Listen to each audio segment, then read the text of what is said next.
সানোবার আছে? হ্যাঁ, সনোবর, সনি বাবু ডাকছে। আমাদের বাবা সকলকে একসাথে নিয়ে চলাতেই বিশ্বাস করেন। জপনাম, জপনাম। জপনাম। বসুন বসুন। ভোপাবাবু, আপনি কি বলতে পারবেন যে এই নির্বাচনে বাবা কাকে সমর্থন করবেন? প্রচার তো দুজনের হয়েই করছেন। দেখুন, রাজনীতিকে আশ্রমের মধ্যে আনবেন না। বাবা হলেন একজন সন্ত, উনি পার্টি দেখে আশীর্বাদ দেন না। হ্যাঁ, মুখ্যমন্ত্রী সুন্দরলালকে উনি খুবই স্নেহ করেন, আর বাবা বিশ্বাস করেন যে এ রাজ্যের জনতা সঠিক সিদ্ধান্ত নেবে। ভোপাবাবু, এই কথাটা আপনি যতই অস্বীকার করুন না কেন, কিন্তু আশ্রমই সেই চাবি যা দিয়ে রাজ্যের রাজনীতির তালা খুলবে। কিন্তু আপনার কথা শুনে মনে হচ্ছে যে আমাদেরকে আরো অনেক অপেক্ষা করতে হবে। দেখুন, বাবা জানেন সবার মনের কথা।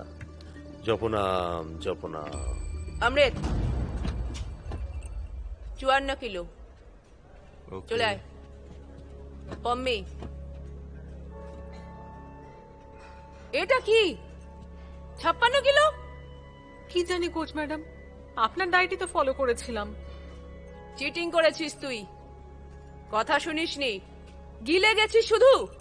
না কোচ ম্যাডাম, ওই দিনের পর এটা ওটা কিচ্ছু খাইনি আমি। কি জানি কিভাবে ওয়েট বেড়ে গেল।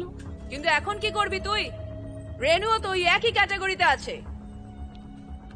আপনি চাপ নেবেন না ম্যাডাম, যে জিতবে সেই যাবে। দেখেছো তো কিরকম শয়তান মেয়ে। আমার তো মনে হয় ইচ্ছে করেও নিজের ওজনটা বাড়িয়েছে। কোনো প্রতিদ্বন্দ্বী ছিল না আমার সামনে, আমার সিলেকশন তো হতোই। জেনে বুঝে লড়তে চায় তোর সঙ্গে, এক্সট্রা ট্রেনিংও নিচ্ছে। ভোরবেলা 3টে থেকে শুরু করে, বুঝলি? তাই না? রেন্ডি একটা, ওর এক্সট্রা ট্রেনিং এর ঘুষির পিন নিনা চটকেছি তো আমি এক বাপের মেয়ে নই।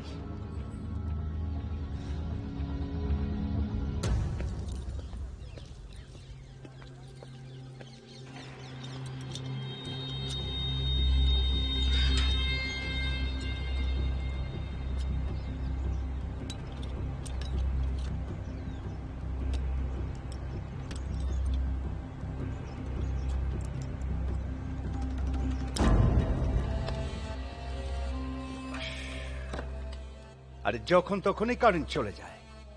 আরে রেখা, হ্যাঁ কারেন্টের লোককে ফোন কর। আচ্ছা করছি। আরে জপনাম দিদি। জপনাম। যাই দিদি। যা।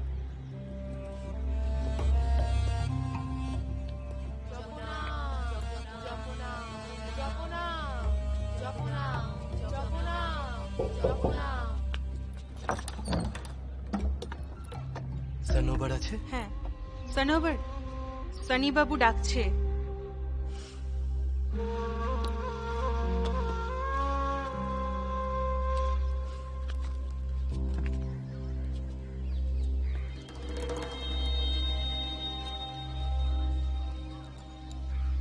এদিকে আসুন,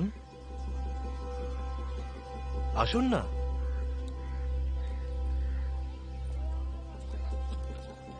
অনেক ভেবে চিন্তে আর খুঁজে পেতে বিশেষ করে আপনার জন্য এনেছি। ইন্টারনেটে অর্ডার দিয়েছিলাম, নিন না। সাফল্যের কুষ্টিতে বলে যে আন্তরিকভাবে করার চেষ্টা সর্বদা সফল হয়। তাহলে আমার আবেদন কেন নামঞ্জুর করছেন আপনি? এত বছর ধরে আমি চেষ্টা করে যাচ্ছি। আরে কি ব্যাপার? নিন না। আর কত নিন। সময় লাগাবে?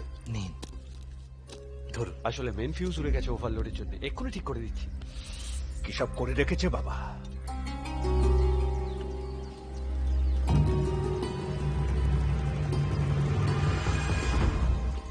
জপনাম, জপনাম।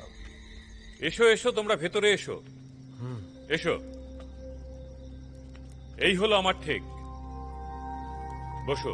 দারুণ। আরে দারুণ ব্যাপার মালাং দাদা। হ্যাঁ, এটা একেবারে 5 স্টার হোটেলের মতো। আবার কি? মালাং দাদার 5 স্টার ঠিক। আরে আপনি তো দেখছি বাবার ছবিও লাগিয়ে রেখেছেন। না বাবা আমাদের পৃথিবী ছেড়ে চলে গেলেন, বাবাজি মুক্তি দেওয়ার ব্যাপারে এক নয়, জপনাম, অনেককে মুক্তি পাইয়েছেন। জপনাম। এতটাই দয়ালু আমাদের বাবা মনসুখ।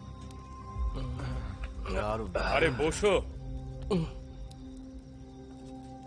মালাং দাদা, হুম, আপনার বয়সের আর অভিজ্ঞতার এখানে অপব্যবহার হচ্ছে পুরো। আপনার জায়গায় ইট পাথরের মধ্যে নয়, বরং প্রমুখ সেবাদারদের মধ্যে হওয়া উচিত।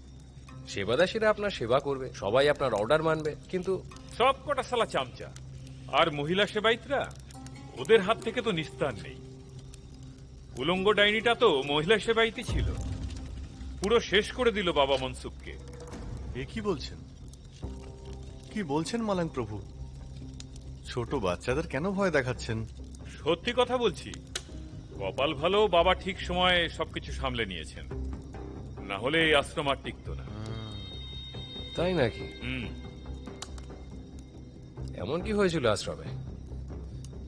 বড় বাবার কোনো সমস্যা ছিল নাকি? না না, এটা ওনার ব্যাপার নয়।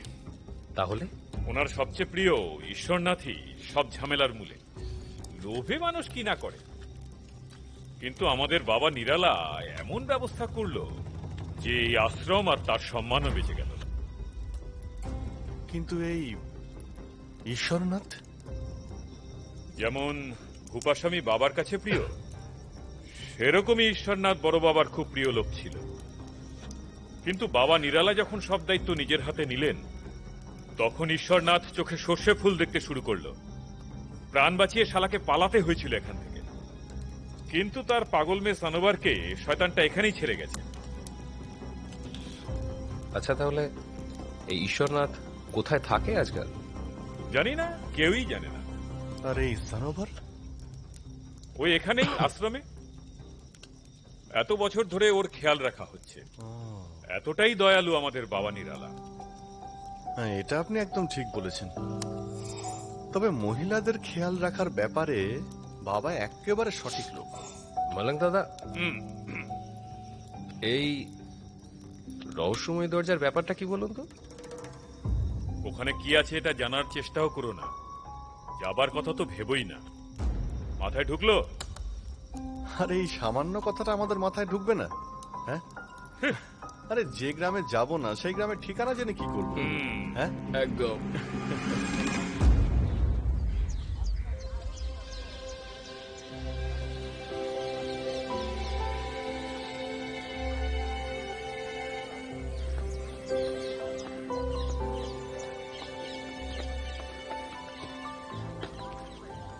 দিদি ভাই, দর্শন চলছে, লাইনে আসুন, না হলে কথা শুনতে হবে।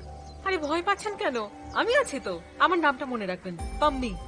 না না ম্যাম, লাইনে দাঁড়ালে আমার প্র্যাকটিসে দেরি হয়ে যাবে। ম্যাম হ্যাঁ? লাইন দিয়ে আসুন ম্যাম। পাম্মি পালোয়ান, চ্যাম্পিয়ন, যেতে দাও ওকে। যাবো না। এগিয়ে যান সামনের দিকে।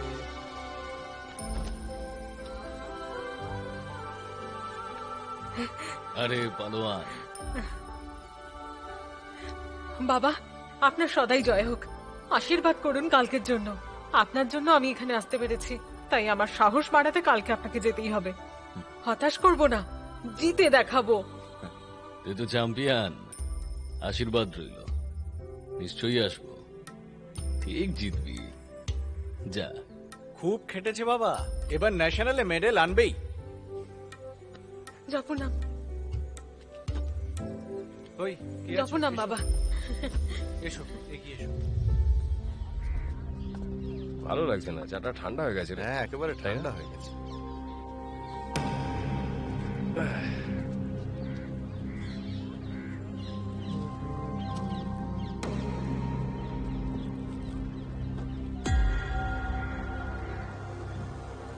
কি বলছিল ওরা? ওই তোমাদের তাড়াতাড়ি কাজ করতে হবে। এই যে মালাং দাদা না, ও ঈশ্বরনাথ নামে কারো একটা ব্যাপারে সবসময় কথা বলে। আপনি একটা কাজ করুন, আপনি থানায় যান, ওখানে নিহাল সিং এর সঙ্গে দেখা করুন। ওকে কি আমার নাম বলবেন, পুরনো রেকর্ড খুলে ইনফরমেশন বের করতে আপনাকে সাহায্য করবে। ওকে আপনি জিজ্ঞাসা করবেন ঈশ্বরনাথ নামে কোনো একটা লোকের কখনো নিখোঁজ হওয়ার ব্যাপারে রিপোর্ট লেখানো হয়েছিল কি? কোনো টাইমলাইন? 2004-এর ডিসেম্বর থেকে 2005-এর জানুয়ারির মধ্যে কোনো একটা সময় হবে। নিহাল সিং।